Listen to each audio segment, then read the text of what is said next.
আসসালামু আলাইকুম। সুপ্রিয় ষষ্ঠ শ্রেণীর শিক্ষার্থীরা, আজকের এই ভিডিওতে আমরা দেখব যে তোমাদের ষষ্ঠ শ্রেণী ২০২৬ সালে যারা ষষ্ঠ শ্রেণীতে উত্তীর্ণ হয়েছ, যারা তোমরা ষষ্ঠ শ্রেণীতে এই বিজ্ঞান বইটি পেয়েছ, আমরা এই বিজ্ঞান বইয়ের যে তোমাদের প্রথম যে অধ্যায়টি আছে, সে অধ্যায়টি আমরা আলোচনা করব এবং প্রশ্নটি সমাধান করব। ২০২৬ সালের ষষ্ঠ শ্রেণীর যে প্রথম অধ্যায় বৈজ্ঞানিক প্রক্রিয়া ও পরিমাপ পৃষ্ঠা ১, ১ থেকে ১১ পর্যন্ত আমরা বিস্তারিত আলোচনা করব এবং যে অনুশীলনীটি আছে সেটি আমরা সমাধান করব। তোমাদের ষষ্ঠ শ্রেণীর প্রত্যেকটি সাবজেক্টের যে অনুশীলনীগুলো সমাধান আমাদের চ্যানেলে দেওয়া আছে, সেখান থেকে তোমরা দেখে নিতে পারো। আর পরবর্তী ভিডিও সবার আগে পেতে চ্যানেলটি সাবস্ক্রাইব করে পাশেই থাকবে। আর যারা সাবস্ক্রাইব করেছো তাদেরকে অসংখ্য ধন্যবাদ। চলো আমরা শুরু করি প্রথম অধ্যায় বৈজ্ঞানিক প্রক্রিয়া ও পরিমাপ। এই অধ্যায়টি আমরা প্রথমেই আলোচনা করে নেই। দেখো, দৈনন্দিন জীবনে আমাদের প্রতিনিয়ত বিভিন্ন ধরনের প্রশ্নের উত্তর খুঁজতে হয়। এগুলো হলো তোমার উচ্চতা কত, তোমার ওজন কত, তোমার যে এখন কয়টা বাজে, আজকে বাতাসের তাপমাত্রা কত ইত্যাদি। এই প্রশ্নগুলোর উত্তরের জন্য দরকার হচ্ছে উচ্চতা, ওজন, সময় এবং তাপমাত্রার মাপজোখের। দৈনন্দিন জীবনে এই মাপজোখের উপর আমরা নানাভাবে নির্ভরশীল। এই মাপজোখের মাধ্যমে আমরা মূলত কোনো কিছুর পরিমাপ নির্ণয় করে থাকি। আর এই কোনো কিছু পরিমাপ নির্ণয় করাই হলো পরিমাপ। আমরা যা কিছু যে পরিমাপ করব সেটাই হচ্ছে যে পরিমাপ। আর দৈনন্দিন জীবনে নানাবিধ ঘটনায় এই পরিমাপের সাথে আমরা পরিচিত। যেমন বাজার থেকে চাল কিনে আনতে, রান্নার জন্য তেলের ব্যবহারের সময়, জামা কাপড় তৈরি করার সময়। এখন তোমরা এই অধ্যায় শেষে যা যা শিখবে, যে বৈজ্ঞানিক প্রক্রিয়া এবং পরীক্ষণ যে ব্যাখ্যা করতে পারবে, বৈজ্ঞানিক প্রক্রিয়ায় ধাপসমূহ ব্যাখ্যা করতে পারবে, পরিমাপের প্রয়োজনীয়তা ও এবং এককের গুরুত্ব ব্যাখ্যা করতে পারবে, মৌলিক ও যৌগিক একক ব্যাখ্যা করতে পারবে, যেমন দৈর্ঘ্য, ভর ও সময় পরিমাপ করতে পারবে, বিভিন্ন আকারের কঠিন বস্তুর আয়তন পরিমাপ করতে পারবে, তরল পদার্থের আয়তন পরিমাপ করতে পারবে, যেমন তাপমাত্রা পরিমাপ করতে পারবে। এখন আমরা আরো বিস্তারিত ভালোভাবে জেনে নেই এই অধ্যায় থেকে। দেখো, আমরা এই অধ্যায় থেকে আমরা ভালোভাবে জেনে নিব প্রথম অধ্যায় যে বৈজ্ঞানিক প্রক্রিয়া ও পরিমাপ। যে বিজ্ঞান কি? বিজ্ঞান এক ধরনের জ্ঞান। বিজ্ঞান হচ্ছে যে এক ধরনের জ্ঞান। জ্ঞান হলো কোনো কিছু সম্পর্কে তথ্য। বিজ্ঞান হলো প্রকৃতি ও প্রাকৃতিক ঘটনার জ্ঞান।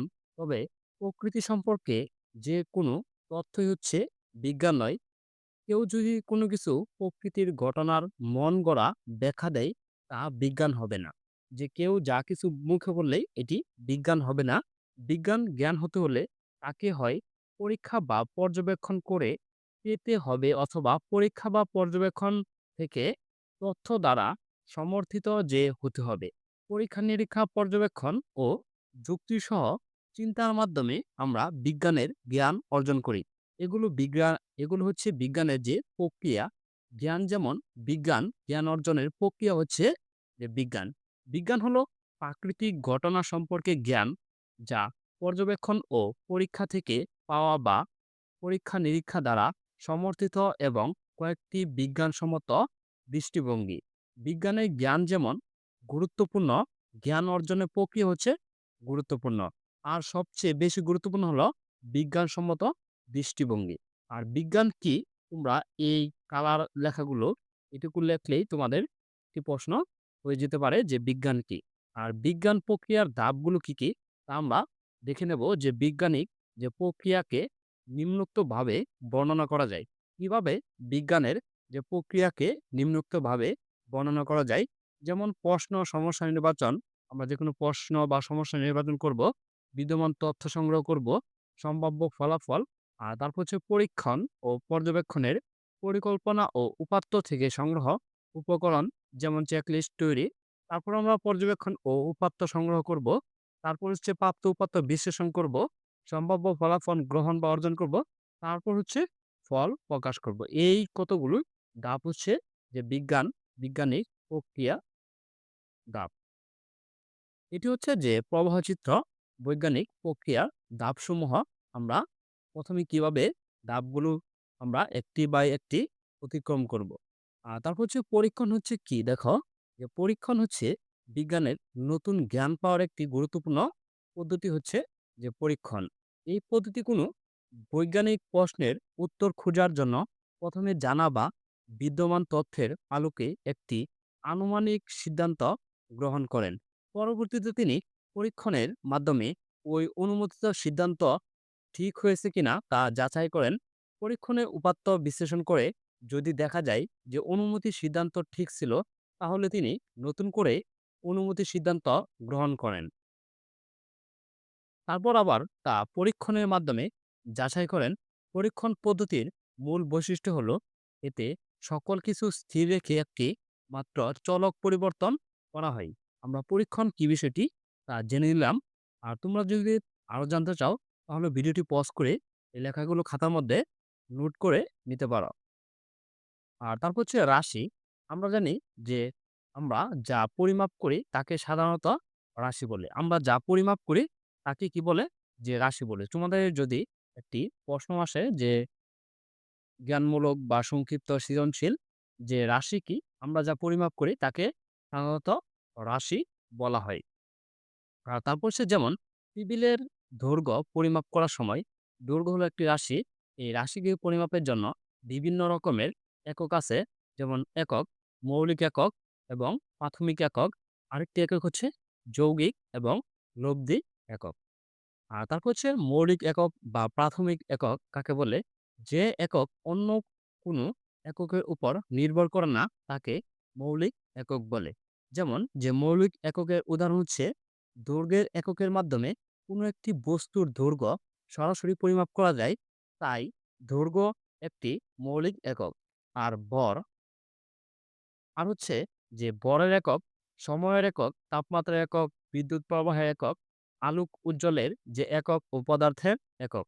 এটি হচ্ছে যে মৌলিক এককের যে উদাহরণ। তারপর হচ্ছে যে এই যৌগিক বা লব্ধি একক। যে যৌগিক লব্ধি একক হচ্ছে যে একক ২ বা ততোধিক মৌলিক এককের উপর নির্ভরশীল তাকে যৌগিক বা লব্ধি একক বলে। যৌগিক এককের উদাহরণ হলো একটি শ্রেণীকক্ষের ক্ষেত্রফল পরিমাপের ক্ষেত্রে দুটি এককের গুণফলের উপর নির্ভর করে।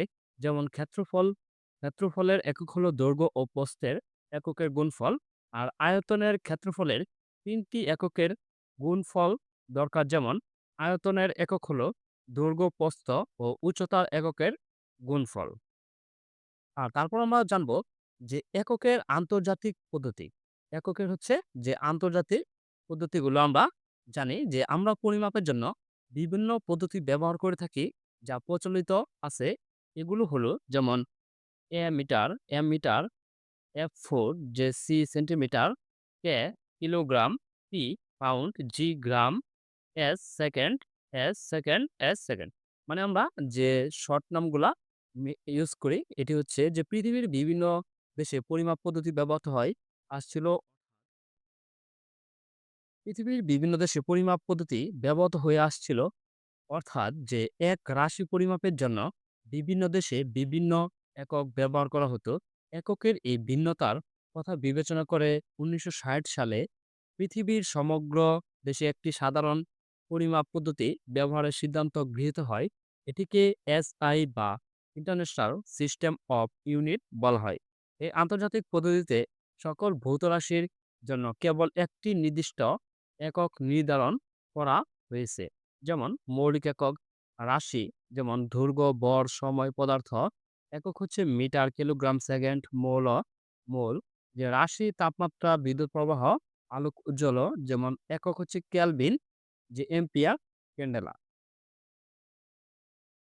আর তারপর হচ্ছে প্রয়োজনীয় যে পরিমাপের প্রয়োজনীয়তা দৈনন্দিন জীবনে আমরা প্রত্যেকটি কাজেই সঠিক পরিমাপের যে প্রয়োজনীয়তা অনুভব করি। যেমন বাজার থেকে চাল ডাল কিনতে, জামা কাপড় তৈরি করতে কিংবা সময় মতো ক্লাস করতে শুরু করতে যথাযথ যে পরিমাপ দরকার। সঠিক পরিমাপ ব্যতীত একটি শ্রেণীকক্ষে কয় জোড়া টেবিল চেয়ার রাখা যাবে, বাড়ির নির্দিষ্ট সীমানা মধ্যে কয়টা ঘর তৈরি করা যাবে, এগুলো হচ্ছে যে পরিমাপ। আর দৈর্ঘ্যের একক হচ্ছে যে দৈর্ঘ্যের একক হচ্ছে বর্তমানে যে দৈর্ঘ্যের যে পরিমাপে আন্তর্জাতিক এককের ব্যবহার দেখা যায়, যে এই পদ্ধতিতে দৈর্ঘ্যের একক হলো মিটার। বিভিন্ন দেশের বিজ্ঞানীরা যে 1875 সালে একত্রে বসে দৈর্ঘ্যের 1 মিটার পরিমাণ যে নির্ধারণ করেন। তারা প্লাটিনাম ইউরেনিয়াম নামক মিশ্রিত ধাতুর তৈরি একটি দণ্ডের দুই প্রান্তের দুটি দাগ দেন। 0 ডিগ্রি সেলসিয়াস তাপমাত্রায় ওই দুটি নির্দিষ্ট দাগের মধ্যকার দূরত্বকে তারা 1 মিটার হিসেবে নির্ধারিত করেন। যেমন 1 কিলোমিটার হচ্ছে 1000 মিটার, 1 মিটার 100 সেন্টিমিটার, 1 সেন্টিমিটার হচ্ছে 10 মিলিমিটার। আর বরের একক হচ্ছে যে আন্তর্জাতিক পদ্ধতিতে বড় একক হলো যে কিলোগ্রাম। সংক্ষেপে এটি কেজি হিসাবে পরিচিত। আর তারপর হচ্ছে যে 1 মেট্রিক টন হচ্ছে 10 কুইন্টাল। 1 কুইন্টাল হচ্ছে 100 কিলোগ্রাম। 1 কিলোগ্রাম হচ্ছে 1000 গ্রাম। 1 গ্রাম হচ্ছে 1000 মিলিগ্রাম। সময়ের একক কি? সময়ের পরিমাপের সকল পদ্ধতির একক হলো সেকেন্ড। তবে দৈনন্দিন জীবনে সেকেন্ডের চেয়ে এর গাণিতিকাংশের যে এককগুলো ব্যাপকভাবে ব্যবহৃত হয়, যেমন মিনিট, ঘন্টা, দিন, মাস, বছর ইত্যাদি। পৃথিবীর নিজ অক্ষের চারপাশে ঘুরে এসে একই অবস্থান পুনরায় ফিরে আসতে যে সময় লাগে সেটি হলো 1 দিন। আর 1 দিনে 24 ভাগের 1 ভাগ 1 ঘন্টা। 1 ঘন্টা 60 ভাগের 1 ভাগ হলো 1 মিনিট। 1 মিনিটের 60 ভাগের 1 ভাগ হলো আমাদের মৌলিক একক সেকেন্ড। মৌলিক একক হচ্ছে আমাদের সেকেন্ড। যেমন 1 দিন 24 ঘন্টা, 1 ঘন্টা 60 মিনিট, আর 1 মিনিট হচ্ছে 60 সেকেন্ড। আর ক্ষেত্রফল ও তার পরিমাপ, ক্ষেত্রফল হচ্ছে যে দৈর্ঘ্য এবং প্রস্থ। যেমন দৈর্ঘ্য হচ্ছে যে 10 সেন্টিমিটার এবং প্রস্থ হচ্ছে 2 সেন্টিমিটার। আর আয়তন ও তার পরিমাপ হচ্ছে তাপমাত্রা পরিমাপ হচ্ছে, যেমন তাপমাত্রা পরিমাপের আন্তর্জাতিক একক হলো কেলভিন।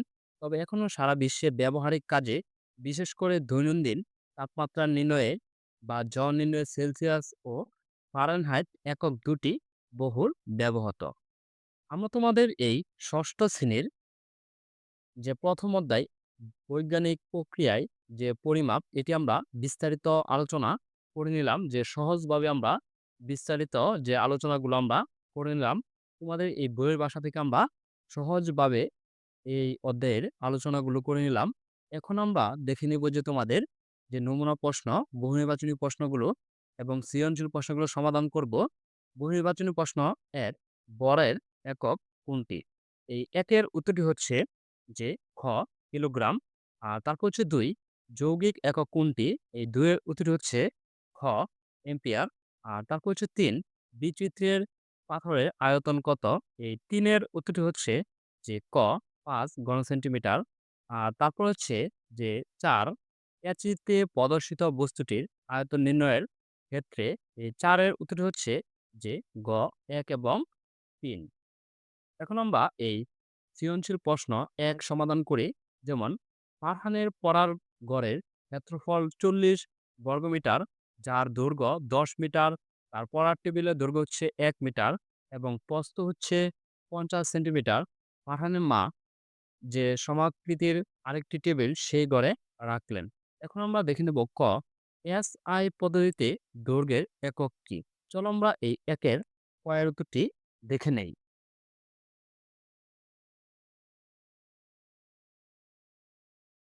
যে কয়ের উত্তরটি হচ্ছে যে আন্তর্জাতিক পদ্ধতিতে দৈর্ঘ্যের একক হলো মিটার। দৈর্ঘ্যের একক হলো যে মিটার। আর তারপরে আমরা দেখব খ পরিমাপের প্রয়োজন হয় কেন, ব্যাখ্যা করো।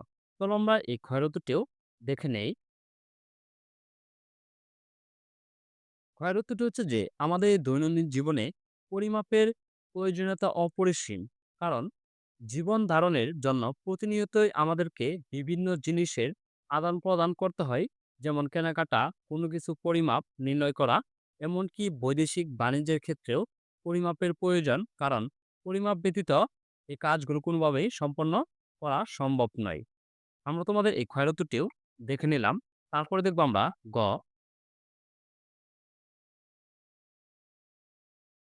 ফারহানের পরাগড়ের প্রস্থ নির্ণয় করো।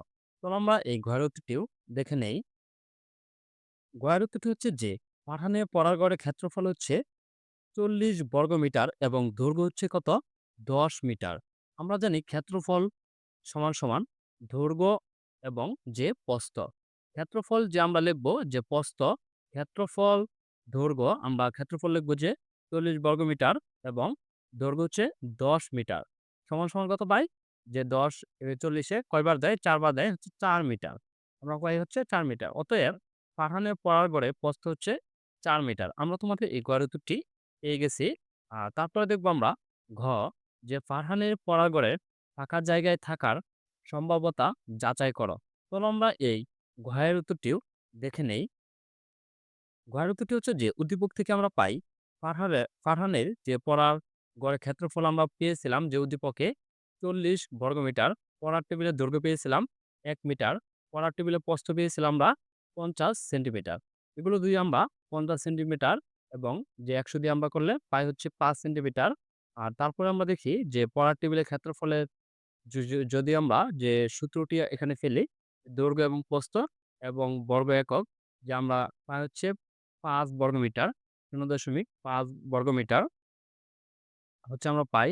তারপর যেহেতু ফারহানের মার রাখা টেবিলটি পড়ার টেবিলের সমাকৃতি, সুতরাং অপর টেবিলটির ক্ষেত্রফল হবে যে অপর টেবিলটির ক্ষেত্রফল হবে ০.৫ বর্গমিটার। দুটি টেবিলের মোট ক্ষেত্রফল হচ্ছে যে ০.৫ এবং ০.৫ হচ্ছে ১ বর্গমিটার। গড়ের যে ফাঁকা জায়গার ক্ষেত্রফল হবে ৪০ থেকে যদি ১ বিয়োগ হয় ৩৯ বর্গমিটার। এই ১ যদি দুইটা টেবিল আমরা পেয়েছি কত? ১। একটি বানানো আছে আরেকটি যদি বানানো হয় তাহলে আমাদের ফাঁকা জায়গা যে ওই জায়গার মাপ হচ্ছে যে ৩৯ বর্গমিটার। অতএব টেবিল দুটি রাখার পর গড়ে ৩৯ বর্গমিটার ফাঁকা জায়গা থাকবে। আমরা তোমাদের এই সৃজনশীল ১ এর যে সমাধানগুলো দেখে নিলাম। ধন্যবাদ শিক্ষার্থীরা। আমরা আগামী ক্লাসে সৃজনশীল ২ এবং সংক্ষিপ্ত প্রশ্নগুলো আগামী ক্লাসে সমাধান করব। আর তার পরবর্তী ভিডিওতে আমরা দেখব যে ২য় অধ্যায় জীবজগৎ। প্রত্যেকটি ভিডিও তোমাদের প্লেলিস্টে দেওয়া হবে। আর পরবর্তী ভিডিও সবার আগে পেতে চ্যানেলটি সাবস্ক্রাইব করে পাশেই থাকবে। আর যারা সাবস্ক্রাইব করেছ তাদেরকে অসংখ্য ধন্যবাদ।